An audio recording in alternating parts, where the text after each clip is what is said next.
Okay, here we are, one of the nicer headstones here in Grangegorman. You'll see it's not like the other ones that are very uniform. They're very common in the First World War burials. This one is a very sad story, and just to remember that underneath every headstone there's a person buried, or maybe more than one. Here we have Colin Campbell, his wife Eileen and his daughter Eileen buried here, and the three of them unfortunately lost their lives at the sinking of the RMS Leinster on the 10th of October 1918. This was a mail ship, a mail steamer, the Royal Mail steamer, that before the war it used to carry the post from England to Ireland and Ireland to England, and also foot passengers. But when war broke out, it continued that job, but was painted in camouflage, which would make it harder to be spotted by submarine. And it continued the job, but it also carried military personnel. So Colin Campbell came from the north of Ireland, and he was living in London, came back to Ireland for some business, and on the return the mailboat was hit by the UB-123 submarine, a German submarine, in the Irish Sea, and it led to the largest marine disaster ever in the Irish Sea. Now Colin Campbell, the name might not ring a bell with you, but he was one of the highest ranking military personnel on board the RMS Leinster. He was a naval commander, and he was responsible for inventing the Campbell and Bennett compass, which is still used to this day.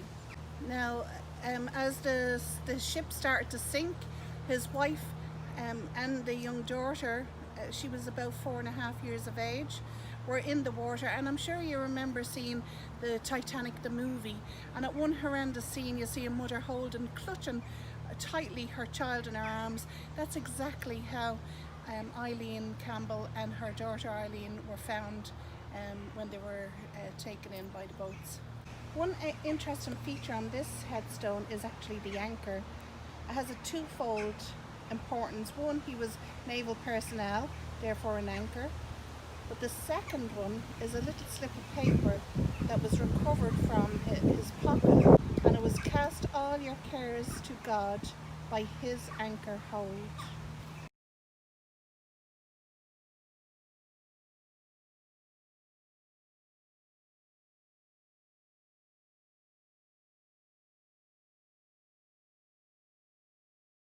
Grangegorman Military Cemetery has the highest concentration of burials from the RMS Leinster in the world, and here we have one of those burials.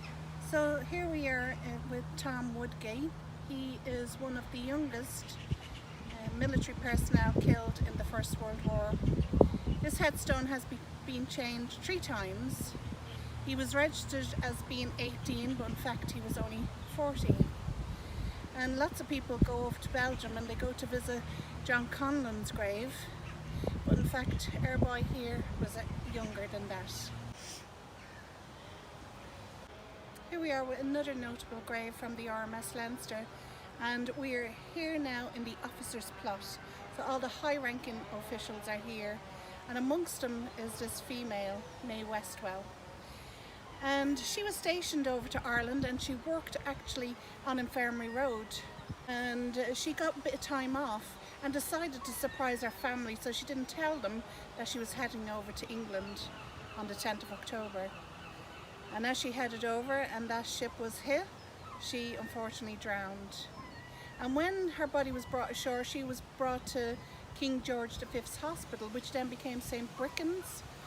And as she was laid out in the morgue, one of her fellow officers went to identify her, and he was so horrified to see her body amongst all these men that he took her back over to the offices in the army headquarters and laid her out and surrounded her with flowers, and he wrote a note to her dear parents to inform them of that.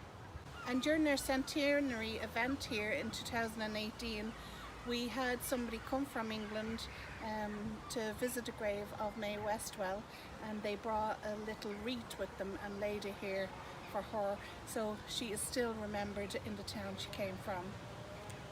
So we hope that you've enjoyed this series of videos on the Grangegorman Military Cemetery, and if you have any questions, you can contact us in the Phoenix Park Visitor Centre, and you can email us at phoenixparkvisitorcentre@opw.ie. And I hope it has encouraged you to come and visit our lovely cemetery here during Heritage Week, or indeed for years to come.